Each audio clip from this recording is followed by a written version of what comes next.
en cheminant avec Rabbi Nachman. Savez-vous que le seul fait d'évoquer le nom des saints, ou même de les voir de très loin, constitue déjà une bénédiction? Un malade était sûr de guérir s'il apercevait Abraham, notre père, car ce dernier possédait une pierre qui avait cette faculté. Quand il partit, Dieu plaça cette pierre dans le soleil.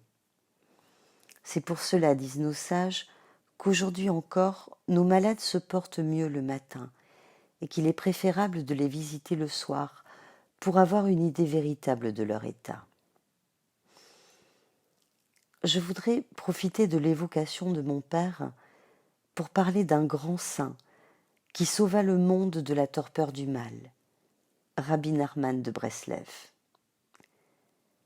Qui était cet homme hors du commun? Petit-fils du Baal Shem Tov, il n'écrivit pour ainsi dire pas lui-même. C'est son élève Rabbi Nathan qui fut l'homme de l'écrit et lui apporta toujours la preuve que son enseignement était compris. Car le peuple du livre est aussi et surtout le peuple de l'oral. Je ne suis pas ici pour raconter l'histoire du peuple juif. Le rabbi nous a enseigné la joie, la foi, la prière sincère dans la simplicité du cœur, la pureté. Se promener en forêt et parler à Dieu comme à un père, à un ami, se raconter et l'aimer. Et surtout, ceci est l'essentiel, ne pas avoir peur. La tristesse est le plus grand péché. Où que tu te trouves, même dans les bas-fonds de l'échelle morale, Dieu est près de toi. Plus le lieu semble vide de lui, plus il en est plein. Dieu attend, mère, père. Il t'aide sans que tu le saches.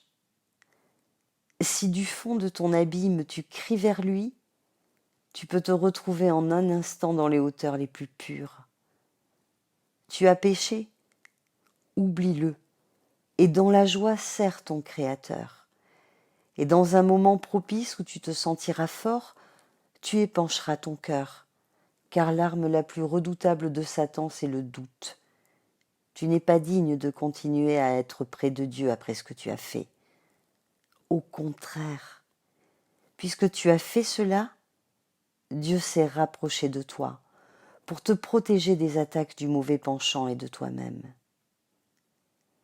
Depuis que l'idolâtrie a disparu de la surface de la terre, l'épanchement vers l'autre est la plus grande tentation.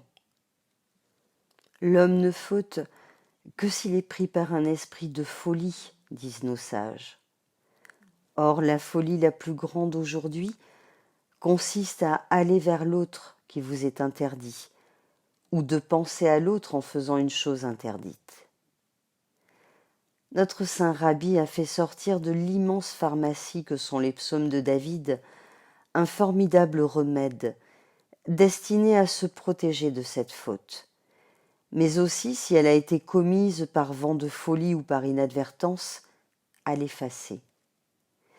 Il a promis à quiconque lirait ces 10 psaumes sur sa tombe d'intervenir auprès de Dieu et de fermer la porte de l'enfer. Le voyage à Ouman, où se trouve le rabbi, est un chemin emprunté par des religieux de toute tendance.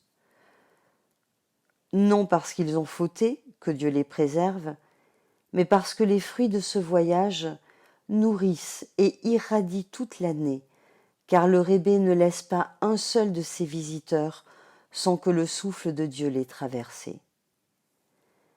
Sur ma requête, mon père s'y est rendu comme mon messager.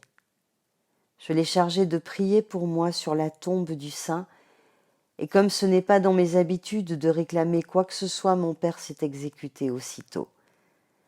À son retour, il s'est demandé si ma requête n'avait pas été une manière détournée de le pousser à effectuer ce voyage pour lui-même. Il se trouvait dans un groupe de Français en partance pour Ouman.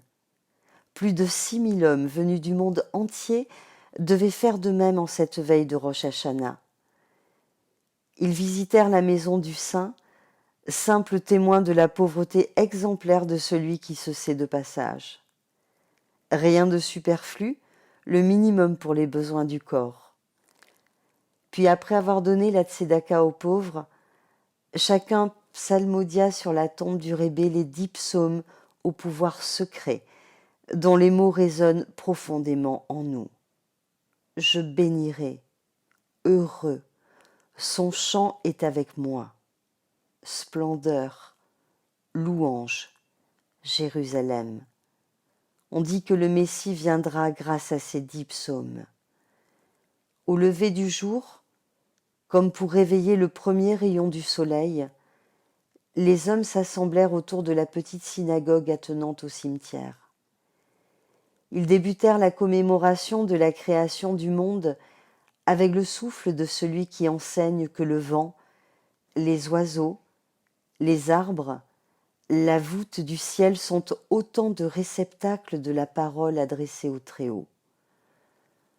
Je ne sais ce qui se passa, mais mon père n'oublia jamais le feu de cette prière-là. 2 jours passèrent comme un instant unique. Le lendemain, ils se purifièrent tous à la rivière du Rébé, qui, bien que froide, était à la fois Jourdain et mer Rouge. Ce n'était que chant, danse, joie éclairant les visages. Puis, chacun entreprit une promenade dans les bois alentours, là où le saint avait l'habitude de s'isoler pour penser et prier. Mon père revint joyeux de ce voyage. Il pria pour moi, mais comme le sait chacun d'entre nous, celui qui prie pour un autre est exaucé d'abord.